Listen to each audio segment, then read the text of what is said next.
Hello दोस्तों, welcome to my channel humanity is my life. आज हम लोग पढ़ेंगे एक नया chapter three orders. Three orders में हम लोग इंट्रोडक्शन से स्टार्ट करते हैं।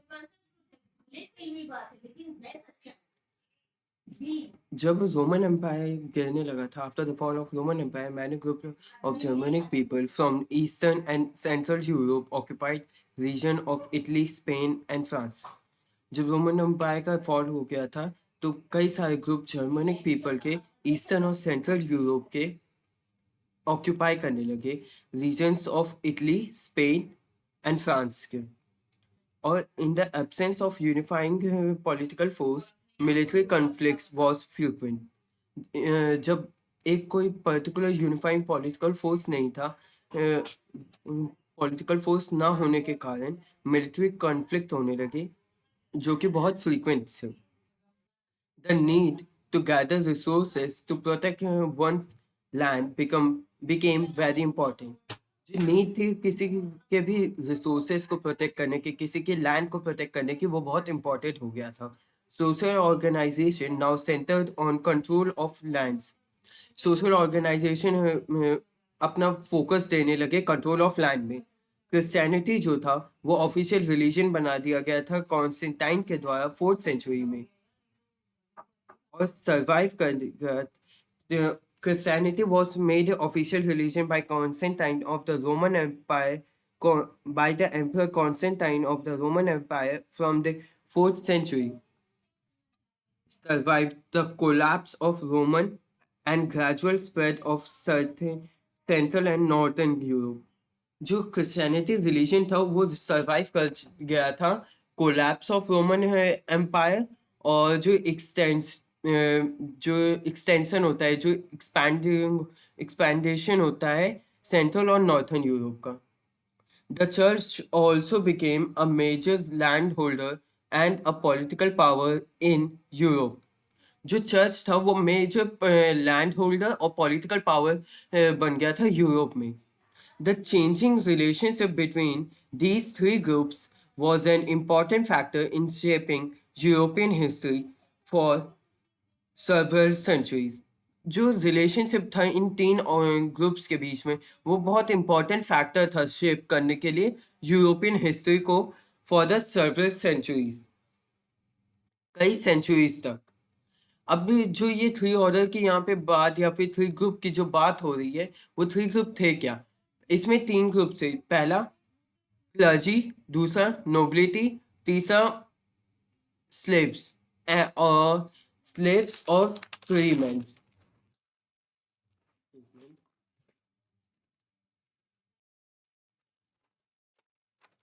स्लेव्स या फिर फ्री पीजेंट। अब हम लोग देखते हैं sources of medieval European history. जो यूरोपियन हिस्ट्री है उसके बारे में यूरोपियन हिस्टोरियंस जो थे उन्होंने डिटेल वर्क किया था histories of the region, cities, towns and villages. किसी एक रीजन के, सिटी के और टाउन और विलेजेस के हिस्ट्री पे उन्होंने बहुत डिटेल स्टडी की थी। जो चर्चेस थे वो रखते थे record of birth, marriage and death, जो कि हेल्प करता था अंडरस्टैंड हिस्टोरियंस को कि वहाँ का स्ट्रक्चर ऑफ फैमिली कैसा था। The inscriptions in churches grabbed information for the trader association, songs, and stories give details about festival community and community activity. जो इंस्क्रिप्शंस थे चर्चेस में, वहाँ से हम लोग को इंफॉर्मेशन मिली कि ट्रेडर्स एसोसिएशन कैसी थी। सॉन्ग्स और स्टोरीज जो थी वो हम लोग को फेस्टिवल कैसे होते थे, कम्युनिटी एक्टिविटीज कैसी थी, उसके बारे में इंफॉर्मेशन दिया। All these information are being used by the historians to understand economic and social life and changes over a long period. जो जितने भी ये कहाँ गया, एक मिनट, हाँ, all these information are being used to by the historian to understand economic and social life.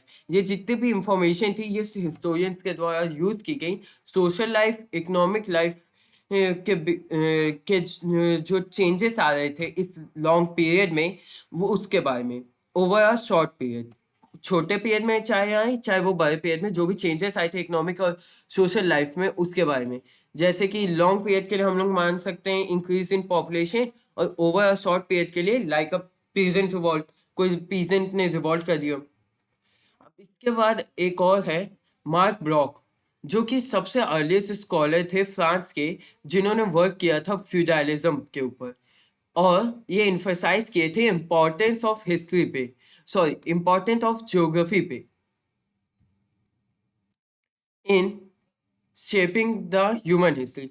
जो geography की इम्पोर्टेंस थी ह्यूमन हिस्ट्री को शेप करने के लिए, the need to understand the collective behaviour on और attitude of a group of people. Geography कितनी important है ह्यूमन हिस्ट्री को शेप करने के लिए, उनकी नी अंडरस्टैंड करने के लिए, उनकी नीड्स क्या थी, और उनके कलेक्टिव बिहेवियर को अंडरस्टैंड करने के लिए। अब इंट्रोडक्शन ऑफ फ्यूडलिज्म देखेंगे हम लोग। इंट्रोडक्शन ऑफ फ्यूडलिज्म में क्या होता है, हम लोग पहले समझेंगे फ्यूडलिज्म होता क्या है। फ्यूडलिज्म जो होता है एक इकोनॉमिक, लीगल और पॉलिटिकल और सोशल रिलेशनशिप है, जो कि एग्जिस्ट करता था यूरोप में मेडिवल एरा के भी टाइम पे, यानी between 5th to 15th century. और ये जो था रिफर करता था एक ऐसी सोसाइटी से जो कि मेडिवल फ्रांस में डेवलप हुई थी, और फिर इंग्लैंड और साउथर्न इटली में भी जाके डेवलप हुई। फ्यूडलिज्म में फ्यूड वर्ड जो है उसका मीनिंग होता है अ पीस ऑफ लैंड।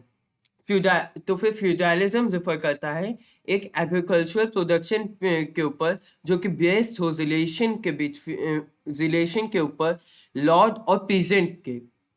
फिर हम लोग देखेंगे peasant perform peasant performed labor services for lord who is peasants जो थे वो लेबर सर्विसेज प्रोवाइड करते थे लॉर्ड्स को, जो कि वो जिसके बदले में लॉर्ड्स जो होते थे उनको मिलिट्री प्रोटेक्शन देते थे।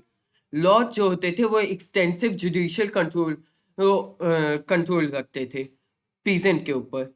मार्क ब्लॉक जो जिनके बारे में हमने अभी sources of European European society, medieval European society में पढ़ा, मार्क ब्लॉक, उनकी एक बुक है फ्यूडल सोसाइटी, जो कि डिस्क्राइब करती है फ्रेंच सोसाइटी के बारे में between 900 to 1300 C. It further describes about the land management and social relationship and hierarchy. जो ये बुक थी ये हम लोगों को डिस्क्राइब करती थी लैंड मैनेजमेंट और सोशल रिलेशनशिप के बीच में, और हायरार्की के बारे में। During the region of French King Charlemagne, 742 to 814, feudalism became a way of life। जो रीजन था फ्रेंच किंग का, शार्लेमैन का, जो एक जब वो राज करते थे तो फ्यूडलिज्म जो था वो एक वे ऑफ लाइफ बन गया था। अब हम लोग देखेंगे feudalism in France and England. France का नाम फ्रैंक्स, जर्मिक टाइप थी एक फ्रैंक्स, वो उन्होंने अपने नाम पे ही, एक सिटी थी गॉल, उसको अपना नाम दिया और उसको फ्रांस बुलाया गया बाद में। फिर 800 सी में जब पोप लियो थर्ड ने शार्लेमैन को 800 सी में शार्लेमैन को पोप लियो थर्ड ने एक टाइटल दिया होली रोमन एम्पायर का, जिससे वो क्या कहते हैं एम्पायर का सपोर्ट ले सकें। फ्यूडलिज्म जो था वो डेवलप हुआ इंग्लैंड में 11th सेंचुरी में। William first, the Duke of Normandy, cross the English channel and defeated the Saxon king of England. Feudalism जो था वो डेवलप हुआ 11th सेंचुरी में, और विलियम फर्स्ट जो थे, जो कि ड्यूक ऑफ नॉर्मैंडी थे, एक तरीके से एम्पायर ऑफ नॉर्मैंडी थे, नहीं ड्यूक ऑफ नॉर्मैंडी थे, उन्होंने क्रॉस किया इंग्लिश चैनल को और सैक्सन किंग ऑफ इंग्लैंड को हराया। उन्होंने लैंड को रीडिस्ट्रीब्यूट किया in parts to 180 Norman nobles को, 180 नॉर्मन नोबल्स को लैंड डिस्ट्रीब्यूट की। किसने? विलियम ने। फिर जो इंग्लिश लॉर्ड्स थे now became a chief tenant of the king, and in turn had to give military help. जो इंग्लिश लॉर्ड्स थे वो चीफ टेनेंट बन गए थे किंग के, और उनको इसके रिटर्न में देना पड़ता था, क्या कहते हैं, मिलिट्री हेल्प देनी पड़ती थी। जो लॉर्ड थे वो बिगिन कर दिए थे, the lord begin to give some of their own land to knights. Knights को वो अपनी कुछ लैंड देने लगे थे, जो कि उनको उसके बदले में सर्व करते थे। जो लॉर्ड्स थे वो नाइट को अपने यूज के लिए या प्राइवेट वॉरफेयर के लिए यूज नहीं कर सकते थे। एंग्लो सैक्सन जो थे पीजेंट्स भी, उन्होंने tenant at various level of land holder. Anglo Saxon जो पीजेंट एंग्लो सैक्सन के जो पीजेंट थे वो एक टेनेंट बन गए और various level of land holders के लिए। अब हम लोग पहले फर्स्ट ऑर्डर के बारे में समझेंगे, जो कि है क्लर्जी। जो कैथोलिक चर्च था वो एक इंडिपेंडेंट पावरफुल इंस्टीट्यूशन था and did not depend on king. जो कैथोलिक चर्च था वो एक इंडिपेंडेंट इंस्टीट्यूशन था, जो कि किसी किंग के ऊपर डिपेंड नहीं करता था। चर्च के खुद के लॉस होते थे, वो खुद की जमीन रखता था, जो कि उनको रूलर के द्वारा मिली हुई रूलर या फिर किंग के द्वारा मिली थी। और वो खुद के टैक्स भी ले सकते थे। पोप वहाँ का, जो चर्चेस होती थी, जो क्लर्जी होती थी, उसका हेड पोप होता था। वेस्टर्न चर्च जो थी वो कॉन्सेंट्रेटेड थी रोम में। इसके अंदर बिशप भी आते थे, क्लरिक्स भी आते थे, जो क्लरिक्स भी आते थे, और मॉन्क्स और नन्स भी आते थे, जो कि क्लर्जी के अंदर आते थे, ये सब फर्स्ट ऑर्डर के। ज्यादातर विलेजर्स के पास उनकी खुद की चर्च होती थी, जहां पीपल असेंबल होते थे संडे को, और सर्मन्स जो भी पोप या फिर उनके जो बिशप या क्लरिक्स या फिर कोई भी क्लर्जी का मेंबर जो भी सरमन देता था उसको सुनते थे वहां पे जाके। सब जो होते थे वो फिजिकली चैलेंज्ड होते थे, इसलिए और जो वुमेन्स होती थी, इन लोगों को प्राइज नहीं बनने दिया जाता था। सब फिजिकली चैलेंज थे, इसीलिए उनको प्राइज नहीं बनने दिया जाता था। मेंस जो थे वो प्राइज बन सकते थे, अ, और जो मेंस थे वो प्राइज बनने के बाद शादी नहीं कर सकते थे, वो मैरी नहीं कर सकते थे किसी भी लड़की से। बिशप्स जो थे वो रिलीजियस नोबिलिटी थे। Bishops were the religious nobility, like Lord had vast estates, lived in grand places. जैसे बिशप रिलीजियस नोबिलिटी थे, वो लॉर्ड की तरह ही रहते थे बड़े बड़े ग्रैंड पैलेसेस में, और वास्ट ईस्टेट को कवर करते थे। जो चर्च होता था उसके पास राइट होता था कलेक्ट करने के लिए टैक्स, जिसे हम लोग टीथ कहते हैं, जो कि 10 शेयर होता था टोटल एग्रीकल्चरल प्रोड्यूस का, of peasants in a year. एक साल में जितना भी वो करते हैं एग्रीकल्चरल प्रोड्यूस, उसका 10 शेयर जो होता है उसी को तीत कहा जाता था, जो कि चर्च को दिया जाता था। They also receive many they also receive money in the form of endowment made by these rich people for the for their own welfare and for the desire for their desired relative in their after life. वो लोग money भी लेते थे endowment के तौर पे, एक तरीके से गिफ्ट के तौर पे, रिच पीपल के द्वारा उनके जो फैमिली मेंबर हैं उनके वेलफेयर के लिए, और जो उनके फैमिली मेंबर डिसीज में हैं उनके लिए, या फिर जो मर गए हैं उनके आफ्टर लाइफ में शांति के लिए दिए जाते थे। अब हम लोग पाएंगे चर्च एंड फ्यूडलिज्म। जो चर्च था उसने कई सारी सेरेमनीज को कॉपी किया था फ्यूडल एलिट्स या फिर लैंडलॉर्ड्स की। जो लॉर्ड टर्म है वो गॉड के लिए जो यूज होता है, वो भी एक important feature of feudal culture था। वो लॉर्ड जो होते थे, वो जो भी जमीन के मालिक होते थे उनको बोला जाता था, लेकिन जो चर्च था उन्होंने इसे कॉपी किया और गॉड को दे दिया ये। फिर religion and common world of feudalism shared many customs and symbols. जो रिलीजियस और कॉमन वर्ल्ड था, जो रिलीजियस और कॉमन वर्ल्ड था, वो फ्यूडलिज्म को शेयर करता था मैनी कस्टम्स और सिंबल्स के द्वारा। अब हम लोग देखेंगे चर्च एंड द सोसाइटी के बारे में। European became Christian, but they still believe in some of their old magical tradition and cultural tradition. European Christian तो बन गए थे 312 BCE में, लेकिन वो स्टिल वो लोग अभी भी बिलीव करते थे कुछ ओल्ड मैजिकल ट्रेडिशन में, कल्चरल ट्रेडिशन में। 4th सेंचुरी में क्रिसमस जो और ईस्टर को एक इम्पॉर्टेंट फेस्टिवल बना दिया गया। क्राइस्ट जीसस क्राइस्ट का जब बर्थ हुआ था वो सेलिब्रेट होता था 25 दिसंबर को, जो कि रिप्लेस हुआ था ओल्ड प्री रोमन फेस्टिवल के से। और जो डेट थी वो कैलकुलेट की गई थी सोलर कैलेंडर से। बस बर्थ ऑफ क्राइस्ट को ही क्रिसमस मनाया जाता है, यानी कि 25 दिसंबर को। फिर ईस्टर जो था वो मार्क किया गया crucifixion of Christ.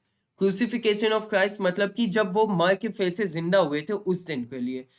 Rising from the dead, जब उनको सूली में चढ़ा दिया गया था, उससे जब वो वापस जिंदा हुए थे, उस दिन को हम लोग ईस्टर के तौर पे बनाया जाता था। लेकिन इसकी डेट कोई फिक्स नहीं थी, क्योंकि ये रिप्लेस हुआ था ओल्डर फेस्टिवल्स से जो कि सेलिब्रेट होते थे स्प्रिंग के आने पे, after a long winter, dated by the lunar calendar. ये लूनर कैलेंडर के द्वारा किया गया था। अब हम लोग देखेंगे मॉन्क्स के बारे में। मॉन्क्स, अब मॉन्क्स जो होते थे वो हाईली कमिटेड क्रिश्चियंस थे, जो कि रहते थे एबेस में या फिर मोनेस्ट्रीज में। और वो अपना पूरा समय आइसोलेटेड प्लेसेस में रहते थे, in contrast to clerics who lived amongst the people. ये लोग आइसोलेटेड प्लेसेस में रहते थे, जबकि क्लरिक्स लोगों के साथ रहते थे टाउन्स में या फिर सिटीज में। मॉन्क्स जिस जगह पे रहते थे, जिस रिलीजियस कम्युनिटी में रहते थे, उसे एबे या फिर मोनेस्ट्री कहा जाता था, जो कि सिटी से बहुत दूर होती थी। मॉन्क्स जो थे वो वोज लेते थे टू रिमेन इन द एबे to rest of their life. They spent their time in studying religious scriptures and doing manual labor like farming. जो मॉन्क्स होते थे वो वोज देते थे, वोज यानी कि शपथ लेते थे कि वो हमेशा एबेस के अंदर ही रहेंगे उनकी बाकी बची हुई जिंदगी में। और वो अपना टाइम कैसे काटते थे? रिलीजियस स्क्रिप्चर्स को पढ़ते हुए और मैनुअल लेबर जैसे कि फार्मिंग करते हुए। This type of life was open to both men and women. ऐसी लाइफ मैन और वुमेन दोनों के लिए ओपन थी। मेंस जो थे वो मॉन्क बनते थे और जो वुमेन्स थी वो नन बनती थी। Abbot Hindelberg was a musician who helped to develop the practice of community singing of prayer in church. एबेस्ट हिंडलबर्ग एक मॉन्क थे जिन्होंने म्यूजिशियन जो कि एक सॉरी एबेस्ट हिंडलबर्ग एक म्यूजिशियन थे जिन्होंने हेल्प किया डेवलप करने के लिए ये प्रैक्टिस कि हम लोग को कम्युनिटी सिंगिंग करनी चाहिए of prayer in church. From 13th century, some group of monks known as friars choose to move from the place to place and preaching to the people and living on charity.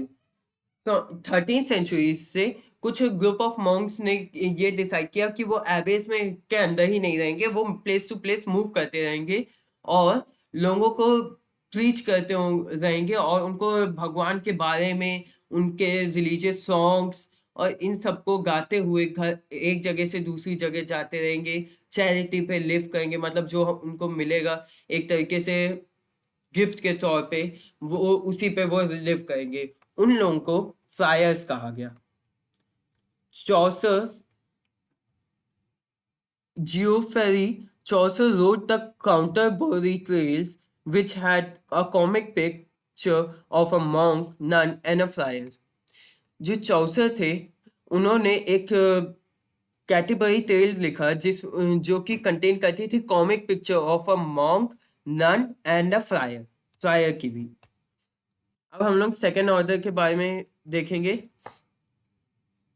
अपने next video में, जब हम अपना second part बनाएंगे। तब तक के लिए बाय।